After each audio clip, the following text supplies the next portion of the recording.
So in many of my business consultations, people are concerned about when they should make an investment. Whether this is a big investment related to something or it is starting a business venture. When one should do that so that it becomes successful. For this particular reason, first of all, I will approach it in a methodical manner. First of all, it is who should do business. See, in a horoscope, for success to be there, Lagna is to be powerful. Lagna will be powerful when the ascendant is Gemini, Virgo, Libra, between 0 to 15 degrees of Sagittarius or Aquarius. This ascendant also influenced by Jupiter, Mercury, or the Rashi Lord, ascendant Lord, by aspect or conjunction makes the ascendant powerful. This will make sure that person will be successful in life, whatever endeavor they do, including business. In this scenario, second thing is the Lagna Lord being powerful. Lagna Lord is exalted, Mool Trikon, Swarashi, Vargottam, influenced by benefics, influenced by Mercury, Jupiter, and the Rashi Lord they are situated in, makes the Lagna powerful. So Lagna will become powerful, one will be successful in life, particularly successful in any endeavor that they do, right? Business is one of them. Second thing that I take for success, 10th house is also very important, right? So the same condition should apply to 10th house also.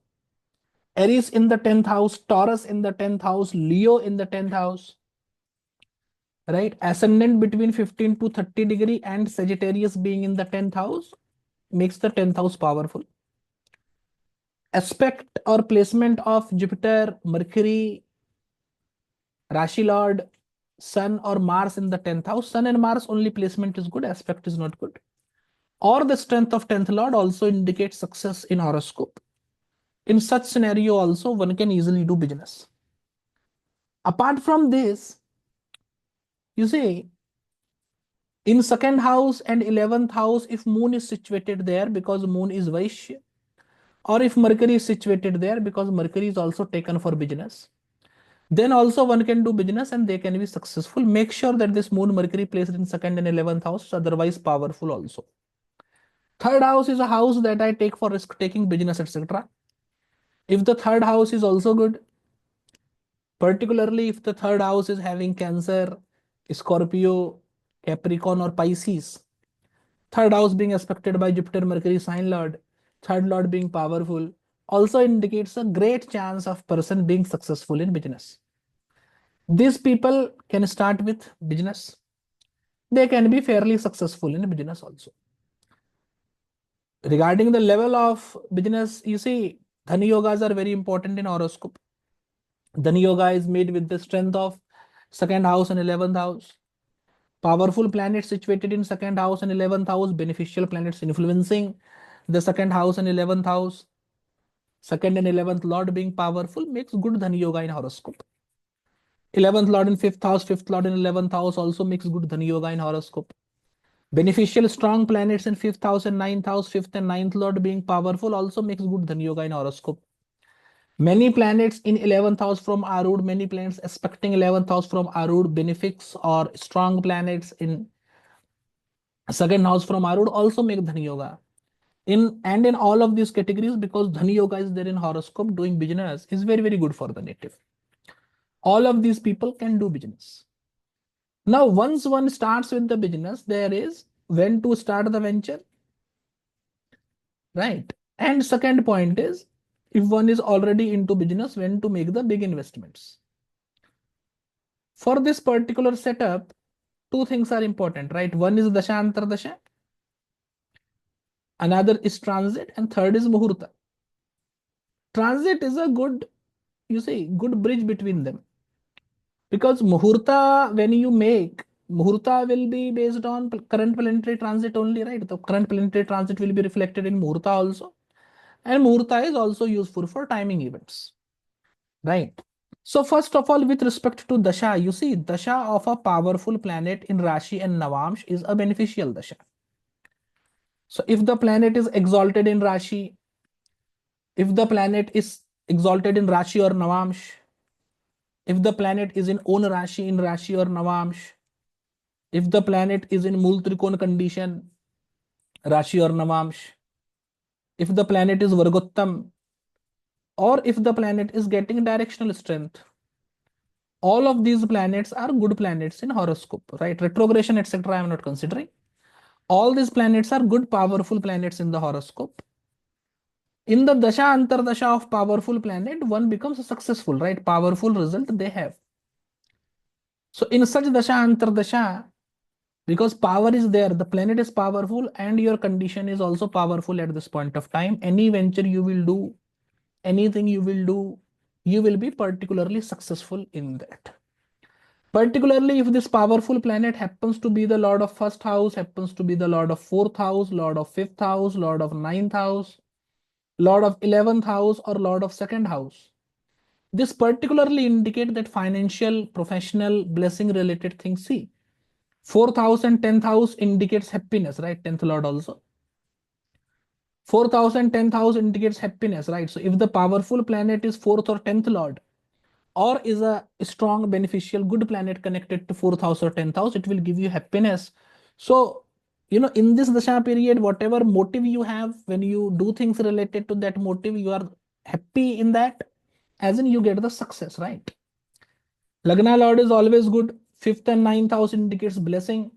So if the fifth and ninth lord is powerful and in their dasha antar dasha you do investments, or if there are powerful positive planets connected to fifth and ninth house in their dasha antar dasha you put investments, then blessings will be there, and because of those blessings you will succeed. 11th and second house indicate wealth.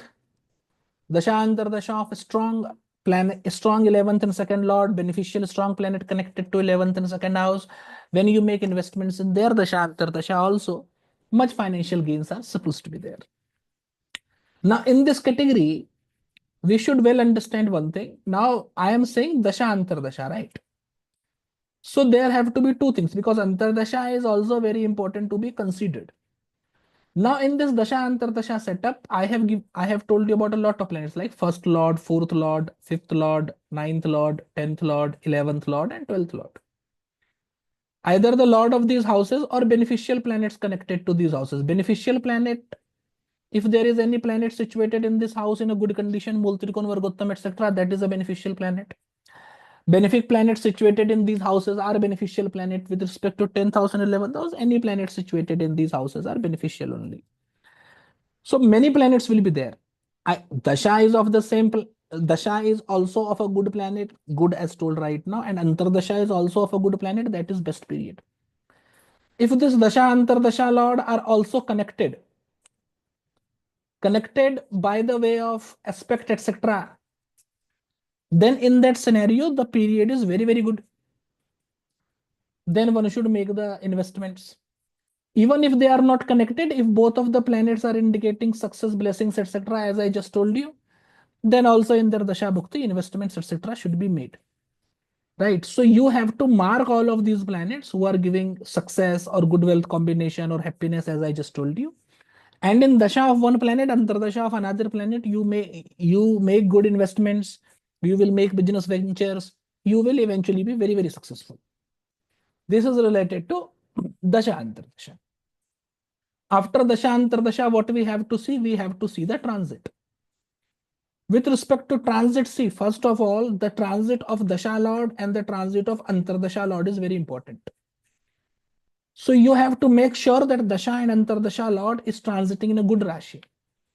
Dasha and antardasha lord is transiting in their own rashi. Dasha and antardasha lord is transiting in their exaltation rashi. This is very good transit. Dasha antardasha lord, while in transit, is aspected by beneficial planets only.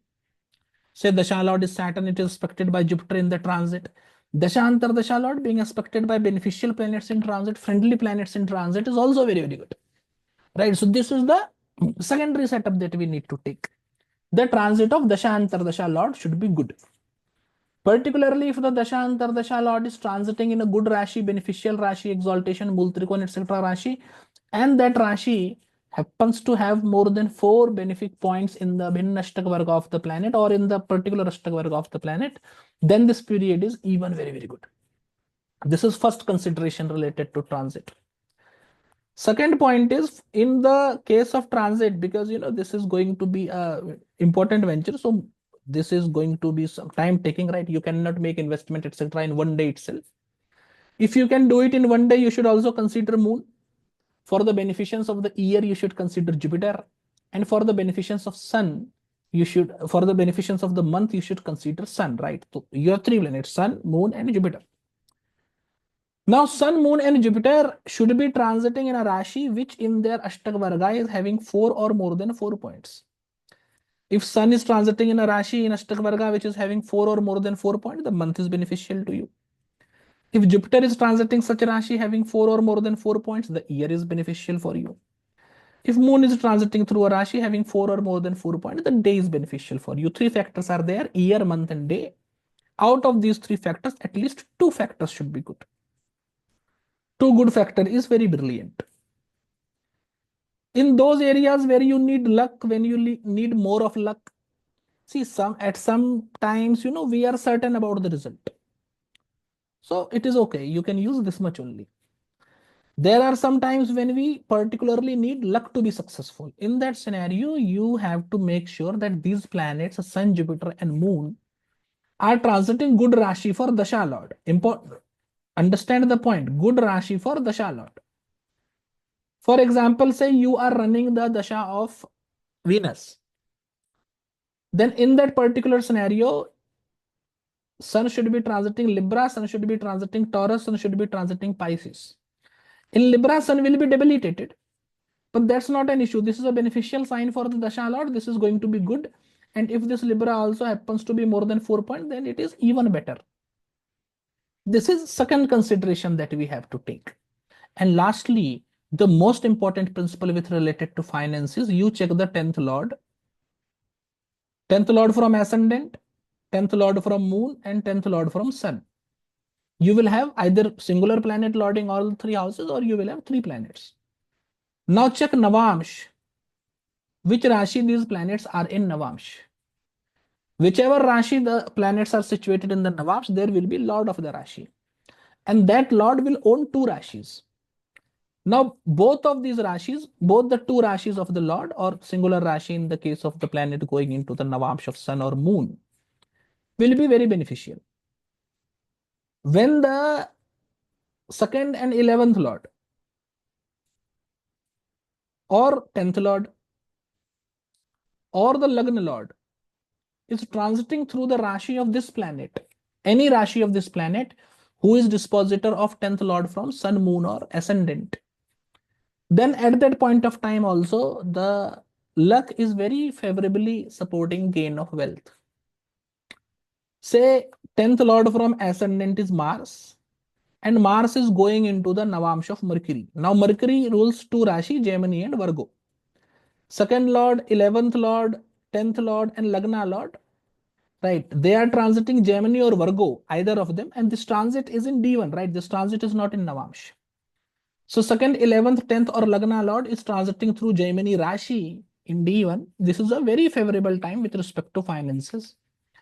And this principle, this particular principle that I have just told you, is particularly very, very important for those people who are doing investment, because this is financially very good period, financially very brilliant period, right? So any type of wealth related thing you do where you want support of planets, apparently this is the time to choose. Last comes the consideration of Muhurta, because we have already checked all the transits with respect to natal chart. We do not have to bother much about it. So what we have to bother about now? See, Jupiter indicate finances and Moon also indicates wealth, right? So Jupiter and Moon should be good in transit. Good in transit as in you have already seen Jupiter and Moon should be transiting a sign which is having more than 4 Ashtakvarga points in the natal chart in their particular Ashtakvargas, what is called as Bhinna Ashtakvarga, that is there. Jupiter and Moon, apart from that, in the Muhurta chart, right? So you will set a particular horoscope, right? Muhurta as in you will take time. You will take that, okay, I will make investment at this hour. Right? So for this point of time, see, one ascendant roughly stays for 2 hours, right? So for that 2 hour span, for the place where you are going to make the investment, you will make a horoscope. So as you will make a horoscope, you will get an ascendant and you will get planets situated in different houses.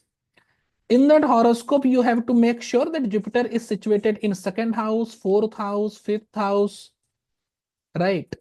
Seventh house, ninth house, 10th house, or 11th house.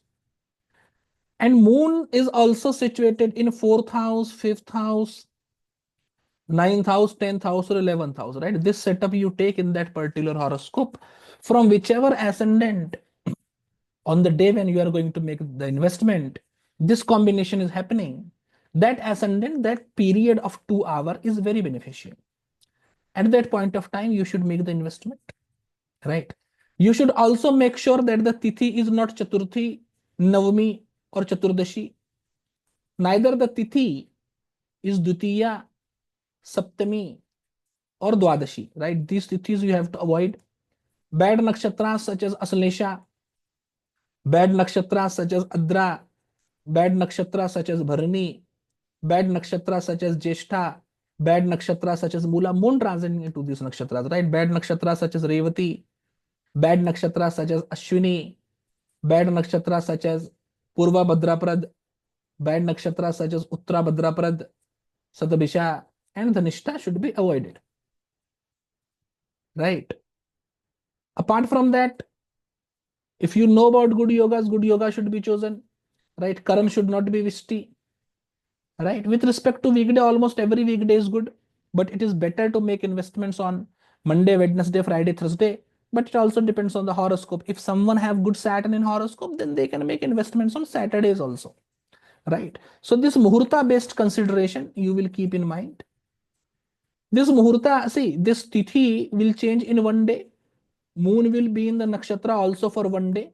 So this particular day and that 2 hour span, which I have told you earlier, from where Jupiter and Moon are being well placed, this consideration you will do in the Muhurta, right? Then while making the investment, you will start making the investment at that point of time.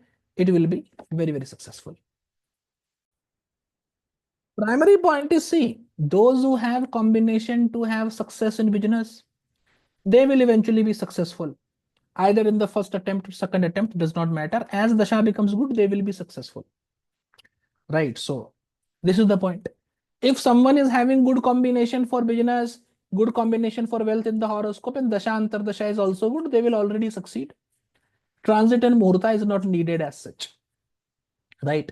But for those people who do not have great success combinations or great business combinations, etc., in horoscope, if they do not have great business combinations, certainly they should not do the business, because as long as good transit will be there, good dasha will be there will be profit. But after that, things will not sustain. So certainly they should avoid. But even if there is no business combination that is there, but still people want to make investment and benefit out of that investment. And as I always say, right, doctor learns about disease to give medicine. We astrologers learn about fortune to find good fortune. Right? Good fortune for ourselves and others, right? So even those who do not have great wealth combination or great success combination, etc., in the horoscope, though business is not recommended for them, but certainly the transit-based principle and Muhurta-based principle that I told you, they can find that out and make investments at that appropriate time. And as they do that, they will be successful and they will reap much benefit out of those investments, right? So this one should do, and following this particular path, financial prosperity is almost guaranteed, provided the fact you always use these principles that I just told you. Thank you.